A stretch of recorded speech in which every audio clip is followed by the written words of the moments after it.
لا حول۔ تو رک گئی دروازے پہ آ کے، دروازے پہ ٹھہر گئی۔ حضرت علی نے کہا کیا بات ہے؟ کہا اس گھر میں سیدہ فاطمہ الزہرا کی صاحبزادی ہے سیدہ زینب، اس سے پوچھئے، اگر وہ اجازت دیں گی تو میں اس گھر میں آؤں گی، وگرنہ میں نہیں آ سکتی۔ اللہ اکبر، اللہ اکبر، واہ، یہ ہے ادب اہل بیت۔ علی کی صاحبزادی زینب کی تو میں اندر آؤں گی، یہ ان کا گھر ہے، ان کی دہلیز کا احترام ہے۔ وہ بڑی اور انہوں نے ہاتھ تھاما، کہا جی آپ ہماری ماں ہیں، آگے بڑھیں۔ وہ بھی پھر بڑے لوگ تھے، وہ بھی بڑے لوگ تھے، آپ تشریف لے آئیں۔ ان دنوں حضرت امام حسن عباس علمدار کی والدہ سیدہ سبحان کا آپ بلاتے تھے، فاطمہ کہہ کے بلاتے تھے حضرت علی اپنی بیوی کو، ظاہر نام ہی فاطمہ تھا، فاطمہ بنت حزام۔ ایک دن سارے بیٹھے تھے، سیدہ زینب کبریٰ بھی بیٹھی ہیں، امام حسن بھی بیٹھے ہیں، امام حسین بھی بیٹھے ہیں، اور آپ کا بھی نو مولود ہے بچہ جو بعد میں عباس علمدار بن، میرا نام فاطمہ نہ لیا کریں۔ کہا ہوا کچھ نہیں ہے، بس میرا دل کرتا ہے، میں انتظار میں تھی اللہ مجھے کوئی بیٹا دے تو میں پھر یہ والا لقب، یہ کنیت اپنا لوں اور نام میرا ختم ہو جائے۔ کیوں؟ وجہ یہ ہے کہ اس گھر میں فاطمہ ایک ہی نام جچتا تھا، وہ سیدہ فاطمہ بنت محمد تھی، باس کو، حسین پاک کو اور سیدہ زینب کو، تو میں نہیں چاہتی کہ میرا نام فاطمہ آپ لیں، آج کے بعد مجھے ام البنین کہا کریں۔ حضرت علی نے اس بات کو بڑا پسند فرمایا، اور اس کے بعد تاریخ میں آج اب فاطمہ بہت کم لوگ جانتے ہیں، مشہوری کیا ہو گیا؟ ام البنین، بیٹوں کی ماں۔ پھر اللہ تعالیٰ نے آپ کو 4 صاحبزادے عطا فرمائے، حضرت علی، عباس، دوسرے حضرت عبداللہ، تیسرے حضرت جعفر، چوتھے حضرت عثمان۔ اور آپ کا ادب اتنا تھا اہل بیت کے گھرانے کے ساتھ، جب حضرت امام حسین رضی اللہ تعالیٰ عنہ یہاں سے مدینہ سے روانگی آپ نے اختیار فرمائی حرم شریف کی طرف، اور پھر کربلا میں جائے گا، تم اپنی ماں کے پاس نہیں بیٹھو گے، تم چاروں میرے حسین کے ساتھ جاؤ۔ میں کنیز فاطمہ ہوں، سبحان اللہ، میں کنیز فاطمہ ہوں، مجھے مت سمجھو کہ میں ان کی بیوی ہوں، لیکن میرا عقیدہ ہے کہ میں خادمہ ہوں۔ چاروں صاحبزادوں کو بھیجا اور کہا میرے بیٹے ہو اور تمہارا ننیال تمہیں معلوم ہے، تم کلاب کے خاندان کے لوگ ہو۔ کہا جی معلوم ہے ہمیں۔ کہا کلاب کی کیا خوبی ہے؟ کہا وہ اپنی جان تو دے دیتے ہیں، اپنا مقام نہیں چھوڑتے۔ قصبہ یہی میری تمہیں آخری نصیحت ہے، اگر ماں کو راضی کرنا ہے، حسین سے پہلے تمہاری لاشیں مجھے چاہیے۔ یہ ماں کہہ رہی ہے اپنے لخت جگر کو، چاروں صاحبزادوں کو، سبحان اللہ سبحان اللہ۔ جب گئے، شمر ذوالجوشن جو تھا نا ان کا رشتہ دار تھا فاطمہ کلابیہ کا، وہ آیا رات کے پہر میں اور کہا اے چاروں ہمارے بانجے ہو، تم ادھر آؤ، تم ہمارے نواسے ہو، ہم تمہارے ننیال ہیں، یہ تمہارے لیے میں امان نامہ لکھوا کے لایا ہوں۔ یزید نے کہا چاروں کو نکال لو، ان کو قتل نہیں کرنا۔ سب سے پہلے حضرت عباس علمدار آگے بڑھے، حضرت نے کہا اے ذوالجوشن، تو ہمارا ننیال تھا، اب نہیں ہے، اب نہیں ہے، اب تو میرے حسین کا دشمن ہے، یہاں سے چلا جا، تجھے سب سے پہلے نواسوں سے مقابلہ کرنا پڑے گا۔ اور پھر ایسا ہی ہوا، عباس علمدار نے پھر ان وعدوں کو نبھایا، عبداللہ بھی شہید ہوئے، عثمان بھی شہید ہوئے، جعفر بھی شہید ہوئے، حضرت عباس دونوں ہاتھ کٹا کے بھی، منہ میں تلوار لے کے بھی لڑے۔ اسلام کو پھر وہ آپ یاری دی ہے اور وہ وعدہ نبھایا جو ماں سے کیا تھا کہ پہلے ہم شہید ہوں گے، حسین بعد میں۔ چاروں بھائی پہلے شہید ہوئے، چاروں بھائی۔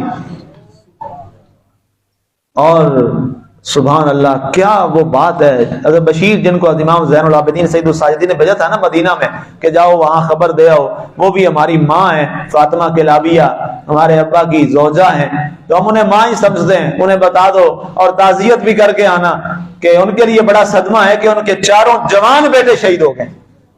ذرا سوچیے ایک لمحے کے لیے، 4 جوان صاحبزادے شہید ہو جانا۔ جب بشیر گئے نا ان کے پاس